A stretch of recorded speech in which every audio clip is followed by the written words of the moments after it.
quero primeiro agradecer a presença do ministro aqui. Sei que não é trivial tê-lo em ambientes como esse, então, em nome do BTG Pactual e meu mesma, queria muito agradecer por esse momento, especialmente porque estamos num momento de muita movimentação em Brasília, então difícil sair também, né, para o senhor ministro. Eu queria começar falando um pouco sobre tempo, né? Esse ano é um ano curto, né? Ano de eleição, anos pares são sempre anos curtos. Segundo semestre em Brasília costuma esvaziar. E esse ano começou agora o período legislativo já no Carnaval, né? Como diria na sua Bahia, está todo mundo já atrás do trio elétrico, né? E depois a gente tem feriado, a gente tem São João e eleição. E o tempo conta muito, né, ministro? Nesse caso, a gente vê agora um embate entre o legislativo e o executivo, né? As pessoas que acompanham acham que é jogo de tênis, né? Um ganha ponto, outro ganha ponto, mas é um pouco basquete também, né? Porque o tempo acaba. Ontem mesmo teve uma decisão aí que foi noticiada do presidente do Senado, Rodrigo Pacheco, de adiar várias votações ali no Senado, começar sessões só em meados de março. Então, isso tudo conta a favor do governo, por exemplo. Eu queria saber, na sua avaliação, para quem o tempo está a favor, se é na ansiedade do governo que está no seu segundo ano de mandato, precisa aprovar projetos, ou na de Arthur Lira, que está no último ano da presidência da Câmara. Primeiro, eu quero agradecer a oportunidade de estar aqui, agradecer o convite e dizer que a agenda do governo, em 2023, ela foi alcançada. Nós conseguimos colocar de pé a reorganização do Estado brasileiro, da capacidade de governar, planejar e executar, de olhar no horizonte, no tempo, o avanço da educação, da saúde, da infraestrutura, logística, da retomada do pacto federativo com estados e com municípios, da volta do diálogo e da negociação de um projeto de nação, de país, que não pertence a um partido político, ele pertence ao povo brasileiro e a seus representantes, aí incluídos, evidente, não só os representantes do Congresso Nacional, mas governadores que foram eleitos, prefeitos, e o conjunto das lideranças políticas e institucionais e, eu diria, dos setores empresariais da sociedade brasileira. Então, eu diria que as metas foram alcançadas no sentido de, o Haddad falou aqui ontem, da retomada de uma agenda de reestruturação fiscal, de renda, de equilíbrio de receita e despesa do governo federal, mas também a continuidade dessas reformas. Acho que o tempo passa rápido e nós buscaremos, portanto, neste ano, que temos um ano de 6 meses apenas de intenso funcionamento legislativo, dadas as eleições, concluir a regulamentação da reforma tributária, iniciar a reforma de renda e alguns outros projetos fundamentais, como queremos avançar na solução da questão do financiamento do sistema elétrico brasileiro, do seu reequilíbrio e da continuidade dos investimentos em energia renovável, que o Brasil lidera, e é preciso que continue avançando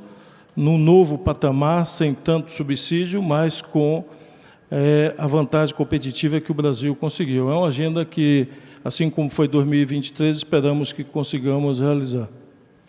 Eu queria continuar nesse tema do desgaste aí com o presidente Lira. Ele tem falado que o governo falou, né, que o governo não tem cumprido acordos mútuos. Queria lhe ouvir um pouco a respeito disso e saber como fica essa relação do Executivo com o Legislativo num clima de desconfiança mútua. O senhor acha que o Congresso pode, sim, travar projetos do governo, até porque o senhor teve que entrar muito agora nesse jogo aí, porque Arthur Lira diz que não fala com o ministro Padilha, né? Então... Olha, eu acho que o interesse nacional deve se sobrepor a eventuais diferenças pessoais ou vaidades pessoais, seja quem for. Acho que é fundamental que a gente coloque o interesse da nação e quanto mais transparente, aberto for o debate, melhor. Acho que o país quer ver a cada dia colocado em debate e de forma transparente a qualidade do gasto público, a eficácia, a eficiência da aplicação do recurso público. Seja o título que ele tiver, seja se o título é obra do PAC ou se é emenda parlamentar. Ao fim e ao cabo, para a população, ela quer saber se aquele dinheiro aplicado teve algum benefício para a população, um benefício social, se teve um benefício para reduzir ou estimular a produtividade da agricultura, ou da indústria, ou do comércio. É disso que se trata, eu acho que é esse o debate que eu acho que a sociedade civil deve puxar para si, que os empresários devem puxar para si. Nós temos, de forma discricionária, eu diria, 100 bilhões de investimentos no país. 50% está na mão do Executivo, com o PAC, e 50% está na mão do Parlamento, com o conjunto das emendas parlamentares.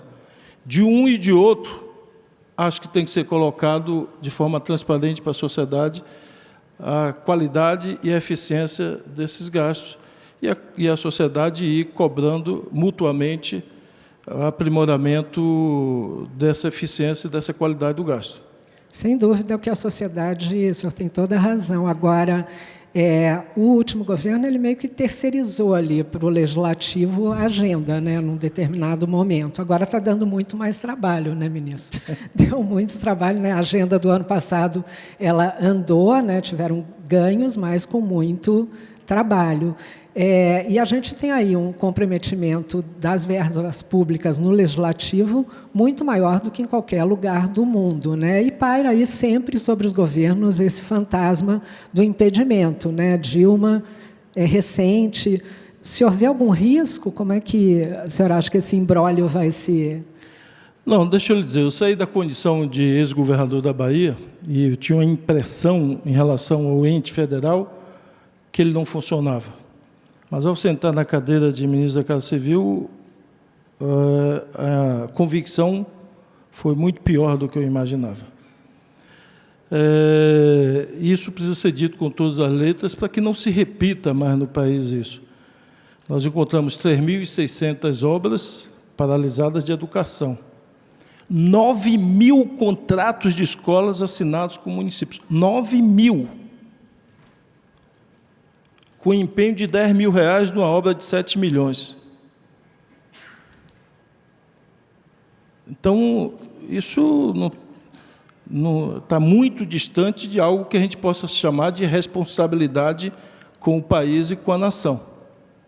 Então, portanto, recolocar a gestão pública sobre o pilar e a égide de responsabilidade, planejamento, e de transparência dá trabalho. E isso nós estamos fazendo e iremos fazer. E eu quero, diante dessa plateia, fixar a posição unânime do governo, que isso será feito com muita responsabilidade, com muita transparência, e buscando sempre o equilíbrio das contas públicas, garantindo, de um lado, o equilíbrio entre receita e despesa e a otimização e qualidade do gasto, mas, de outro, também garantindo os investimentos necessários a reduzir custo do Brasil, a melhorar a produtividade da indústria, melhorar a produtividade da agricultura e a tornar o Brasil mais competitivo. Afinal de contas, nós queremos atrair investimentos externos e queremos ocupar mercado internacional com nossos produtos.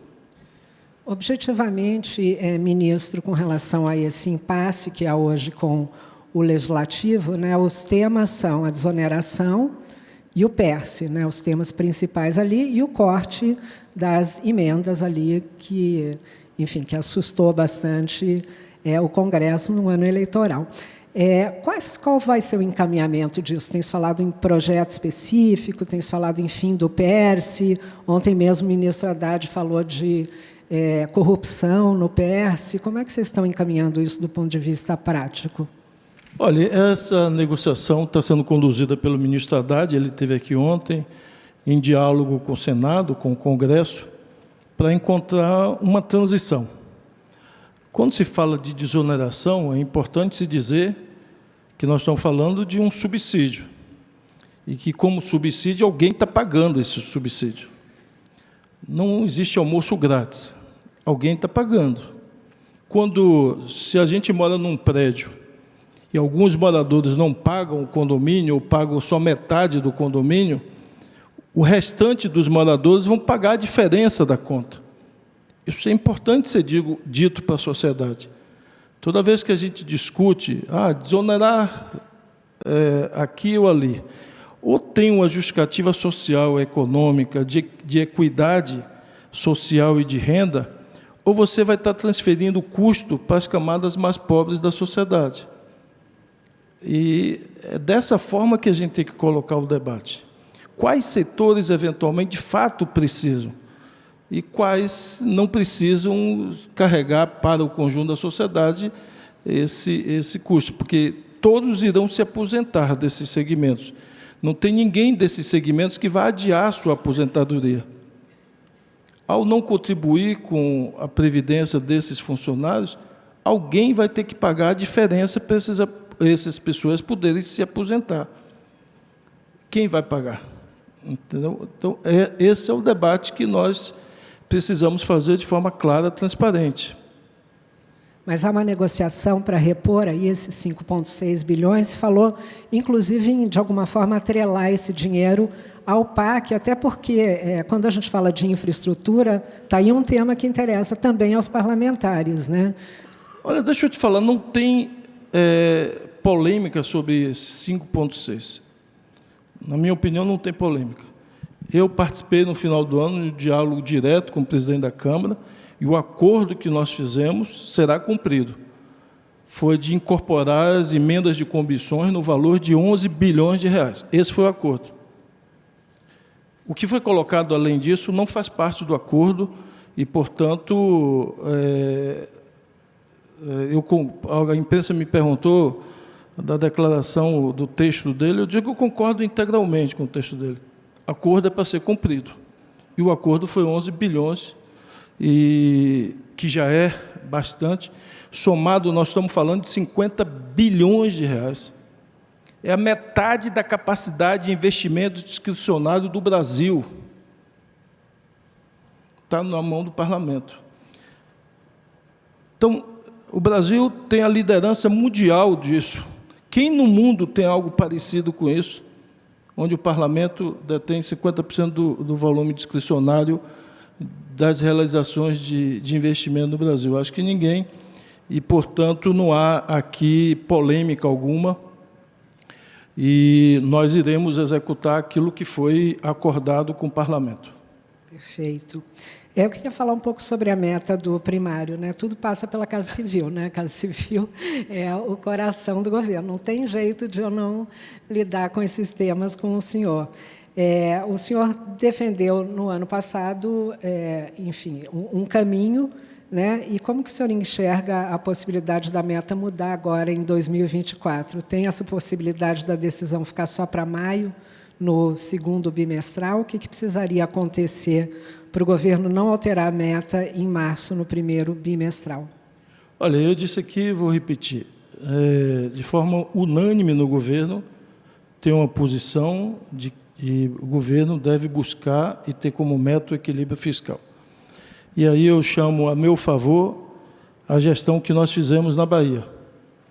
E eu convido a olhar a curva declinante de endividamento do Estado da Bahia. Hoje, em relação ao índice que o Ministério da Fazenda médico dos estados, São Paulo tem um nível de endividamento 1,9, a Bahia é 0,3. Nós economizamos 9 bilhões de custeio no período que eu fui governador. E eu deixei em 2022 com o maior investimento da história da Bahia, 10 bilhões, 14% da receita corrente líquida. Então, é perfeitamente possível combinar equilíbrio fiscal com investimento, e o que interessa, acho, para qualquer investidor, para qualquer analista internacional que olha para o país, é saber, esse país tem compromisso com a busca do equilíbrio fiscal, sim ou não? Qual a tendência, a curva ao longo do tempo? É declinante do ponto de vista do déficit, sim ou não? Eventuais pontos dessa curva são pouco relevantes para quem olha e para quem faz investimento de 20, de 30 anos no país. Quem olha quer olhar qual o compromisso que tem como tendência. E como tendência, a tendência é de zero, a meta fiscal zero. Saímos de um déficit fiscal enorme por descompromisso das gestões anteriores, como, por exemplo, não pagou o precatório, não pagou o compromisso que tinha com estados, com o ICMS e outras obrigações legais que nós tivemos que repor no ano de 23. E, portanto, no horizonte, sim, a meta zero. E, eventualmente, o ajuste fino disso, acho que é pouco relevante para investidor de longo prazo que busca se enxergar no país, um país que dê estabilidade jurídica, estabilidade financeira, programação de longo prazo e que garanta o retorno do seu investimento. É disso que está se falando e, portanto, nós precisamos afirmar em letras garrafais. O Brasil e o atual governo têm absoluto compromisso com o equilíbrio das contas públicas e que, portanto, quer governar abraçado com esse compromisso, mas também sinalizando por investimento tão necessário para o país cresça e corrija distorções sociais e econômicas. Ministro, tem uma boa notícia para o senhor. O pior do painel já passou. Vamos falar de PAC. Você estava aqui me apertando, sem me abraçar. Agora vamos relaxar, né? Pronto. Passou. Ministro, conta para a gente aqui, para essa plateia. Deixa eu só, rapidamente, eu não vou cansar vocês com a apresentação longa, pode passar. Aí tem umas definições do que é o PAC, para que é o PAC, pode passar. Eu quero só destacar o seguinte, o PAC ele tem um conjunto de investimentos em infraestrutura e social, porque além da infraestrutura tem investimento em saúde e educação, mas também tem um conjunto de medidas institucionais, 173, se eu não me engano, medidas institucionais que nós estamos cuidando, desde portarias, decretos e a projetos de lei. Recentemente, estivemos acompanhando a votação do novo marco de debêntures no Congresso. Agora estamos acompanhando o novo marco para modernizar o PPP, parceria público-privada. Estamos acompanhando o marco legal do licenciamento ambiental. Enfim, tem uma agenda institucional no sentido de destravar os investimentos, diminuir a burocracia, que está sendo feita em vários âmbitos, e isso faz parte do PAC também. O total de investimento está aí na tela, 1,7 bilhão. Como vocês podem ver, a maioria é investimento privado, parte disso está na categoria de privado, outra parte está na categoria de financiamento, que também é privado, ou de estados e municípios, e de orçamento público é a menor parte, 376 bilhões, projetados em no máximo 6 anos. Aí tem os eixos, o eixo de transporte, cidades sustentáveis e energia, são os 3 eixos que carregam o maior volume do PAC. Energia aí vai desde a transmissão, grandes linhas de transmissão, a investimento em toda a cadeia, inclusive em renováveis. Pode passar. Aí tem a expectativa de criação de pós-trabalho, pode passar. Aí as 173 medidas que eu me referi, eu também não vou cansar vocês lendo. Isso tudo está disponível no site do PAC. Aí tem alguns, eu fiz de forma resumida um portfólio de investimentos. Renan, acho que falou aqui bastante das concessões, 107,9 bilhões, quase 9 mil quilômetros, e aí tem os anos de aplicação e dos leilões. Renan deve ter dito aqui, mas nessa plateia eu quero dizer que nós consideramos necessário atrair novos players, operadores para projetos de concessões e PPP. Entendemos que os atuais players estão ficando sobrecarregados na sua tarefa de exercer essa função e é necessário que nós possamos juntos atrair outros players, seja para projetos de concessão ou de parceria público-privado na área de infraestrutura, não só de rodovias, aeroportos, ferrovias, portos, mas eu diria, por exemplo, na área de saneamento, que é um grande problema no Brasil, mas é um grande problema que pode ser visto também como uma grande oportunidade de investimento, já que vários estados estão modelando, estados e municípios modelando projetos de ou concessão total, concessão parcial, concessão regional, ou de PPP, ou de venda de ações das empresas públicas para o setor privado. Pode passar?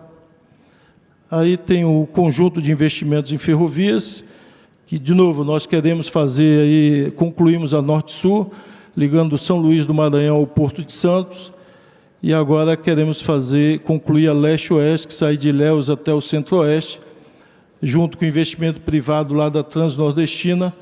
Enfim, nós queremos promover essa integração dos portos brasileiros através de ferrovia, e aí disponibilizando para toda a produção agroindustrial, não só o Porto São Luís, mas o Porto Pecém no Ceará, o Porto de Suape, em Pernambuco, Ilhéus, na Bahia, Porto de Santos, e com isso nós vamos criar uma competitividade entre os portos e entre as infraestruturas, facilitando com isso e reduzindo custos do setor agro e do setor industrial para a exportação e importação. Vamos lá. Aí também no setor de portuário, os investimentos que estão previstos, e tem outros projetos que não estão aí, seja de ferrovia, de portos, são aqueles que foram dados como autorização. Foi dado um número bastante elevado no governo passado de autorizações, mais de 100 autorizações, nem todas, é evidente, têm viabilidade técnica e econômica, ao nosso ver, mas alguns deles podem vir a ter, e nós estamos acompanhando, na medida que esses projetos que foram autorizados, mas que hoje não estão no PAC, eles poderão ser incluídos aqui na carteira do PAC. Vamos lá. Leilões de portos também, quase 8 bilhões. Vamos lá. Transmissão de energia, essa aqui é uma outra grande oportunidade. Nós já fizemos 2 grandes leilões, o terceiro leilão está marcado agora para março. Ao todo, cerca de 50 bilhões de investimento só em grandes linhas de transmissão. E essa é uma outra grande oportunidade de investimento que esse investimento destrava uma série de outros investimentos em energia eólica, solar, projetos híbridos ou de geração de biomassa e que dependem da linha de transmissão para serem realizados. Há uma estimativa nossa que esses investimentos aí liberam da ordem de 150 bilhões de reais de investimento na geração de energia nas suas mais diversas matrizes. Na área de mineração, 3 bilhões de reais previstos em concessões. Vamos lá. Saneamento, eu me referi aí, está pintado de azul os estados que já estão em processo de modelagem e outros estão também iniciando o processo de modelagem de concessão ou de elaboração de PPP. Resíduo sólido, um valor menor, mas não menos importante. Pode passar. Enfim, aí está a apresentação completa no site do PAC. O que eu quero ressaltar e chamar a atenção, que é uma pergunta recorrente, isso aqui é um planejamento de longo prazo de 6 anos. E, portanto, não se está falando de investimentos que irão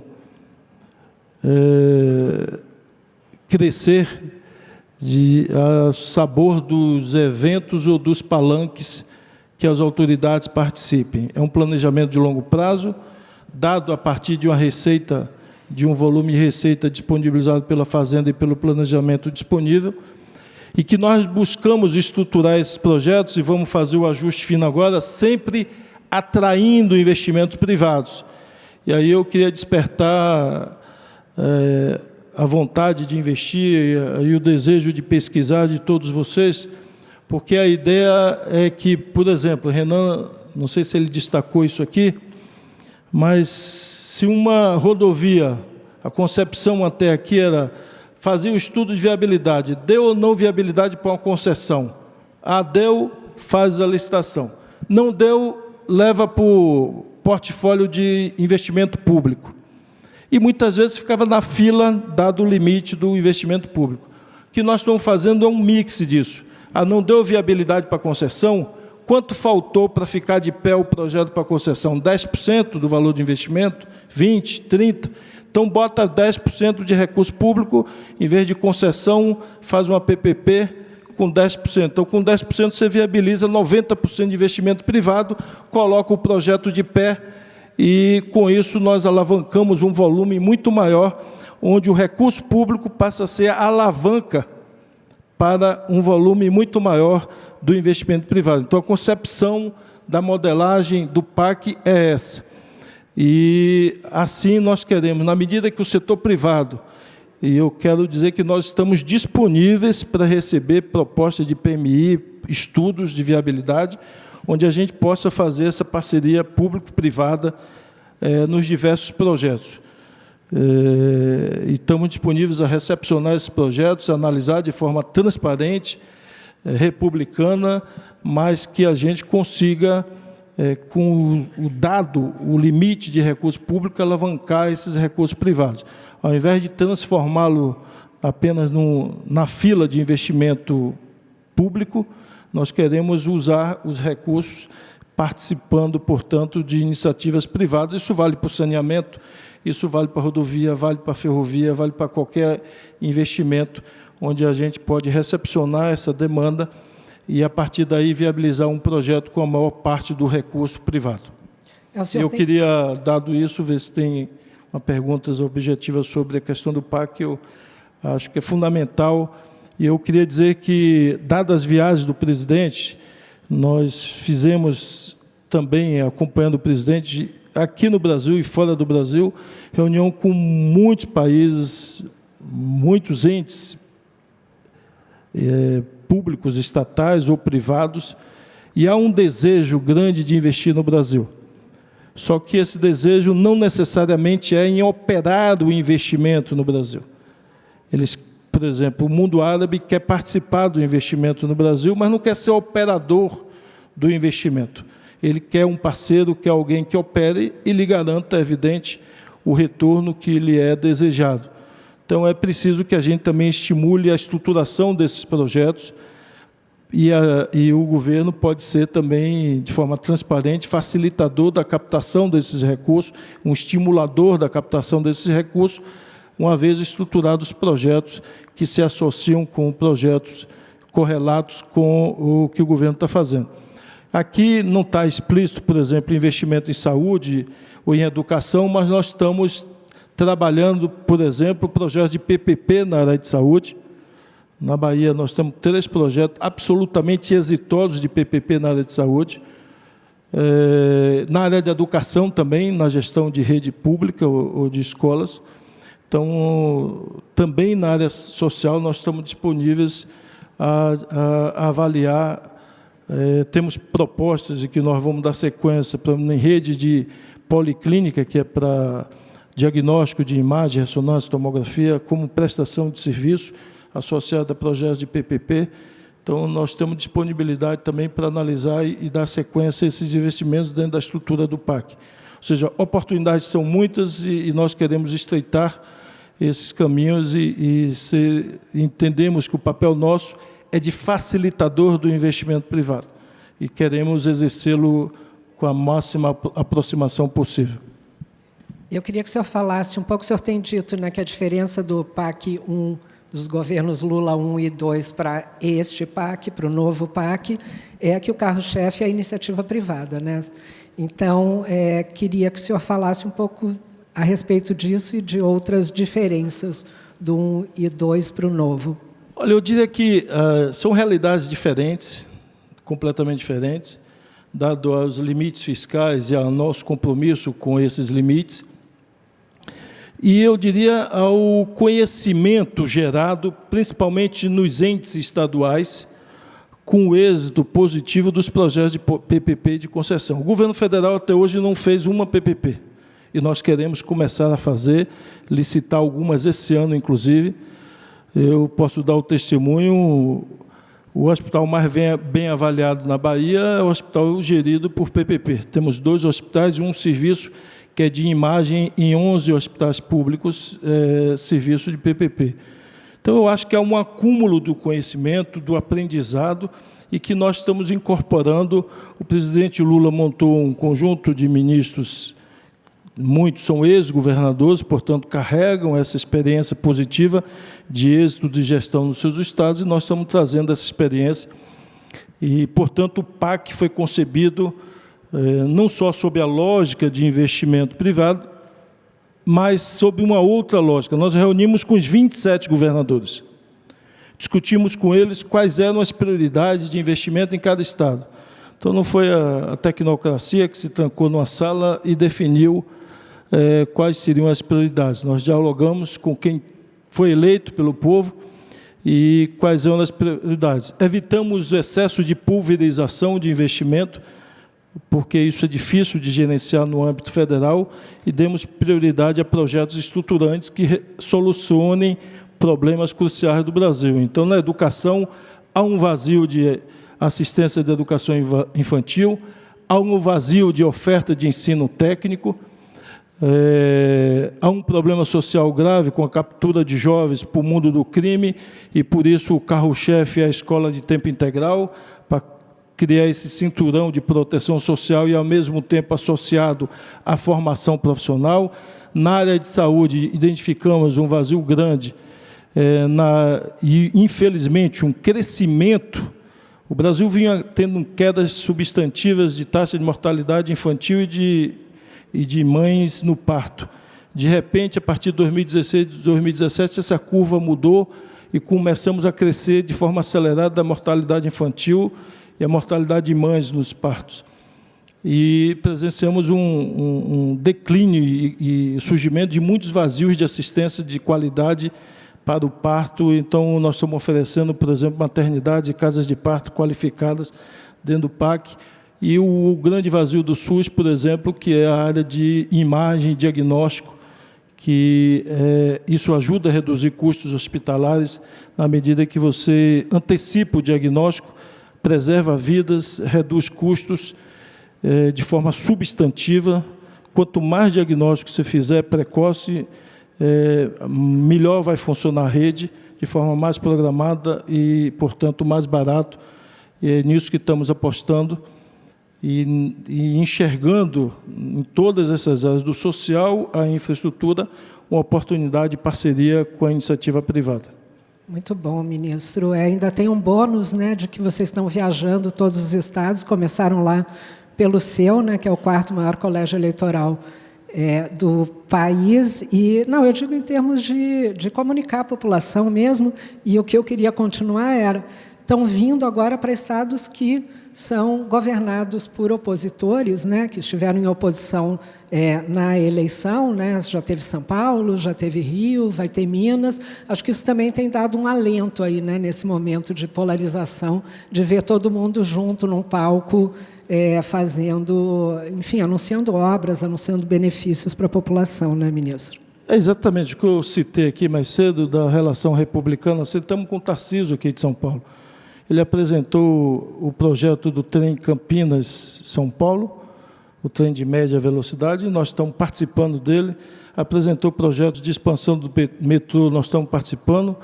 Apresentou o projeto do túnel Santos-Guarujá, e nós vamos fazer meio a meio, com os custos e com a gestão. E outros projetos do Rodoanel, nós estamos participando, financiando. Enfim, nós temos que construir uma nação, um país. E quem tem esse propósito não pode fazer diferenças partidárias ou ideológicas, tem que ser pragmático, tem que olhar o interesse da população, o interesse do desenvolvimento do país, e é isso que nós estamos fazendo, buscando colocar o diálogo acima de tudo. Assim estamos fazendo com São Paulo, estamos fazendo com o Rio, o presidente esteve ontem no Rio, com grandes investimentos também. Estamos indo hoje para Minas Gerais, estamos buscando o entendimento com o governador para solucionar uma dívida gigantesca, histórica e quase secular do estado de Minas Gerais, que precisa ser equacionada. Minas é um estado muito importante para a nação, e esperamos chegar ao entendimento também com o governo do estado, e temos outros investimentos previstos lá. Amanhã, por exemplo, estamos anunciando a 381, não sei se o Renan citou, foi para concessão, deu deserta, o TCU tinha imposto limitações na modelagem que nós entendíamos que iria desestimular o mercado, e isso ficou materializado na não presença na licitação. Agora o TCU se convenceu a recolocar no edital aquilo que nós tínhamos proposto lá atrás. Nós esperamos obter sucesso nas concessões de Minas agora, que tem uma característica grande de grandes maciços e de grandes acidentes, e, portanto, a operadora não pode correr risco. Se uma montanha escorrega, ela não é responsável pelo escorregamento da montanha, e, portanto, ela não pode assumir os custos disso, senão ninguém vai participar de um processo desse. E, como eu disse antes, amanhã a gente anuncia 2 trechos das 381, a gente traz para ser uma obra pública, 2 pedaços, ao tempo que a gente relicita 381 integral, né, em concessão. Com isso, a gente diminui um pouco do esforço do investimento e, ao nosso ver, viabiliza o sucesso do próximo leilão. E vamos percorrer. Tivemos já com o Eduardo Leite, do Rio Grande do Sul. Quem quiser dialogar terá os braços abertos do governo federal. Essa é a orientação do presidente Lula. Não olhar a cor partidária, não olhar o partido político de ninguém, olhar o interesse da nação, aquilo que é mais estratégico, que é republicano, que a gente possa executar. Ministro, a gente começou falando de tempo, infelizmente o nosso tempo acabou, mas foi uma alegria tê-lo aqui, foi muito interessante saber de tudo isso. Agradeço muito a sua presença.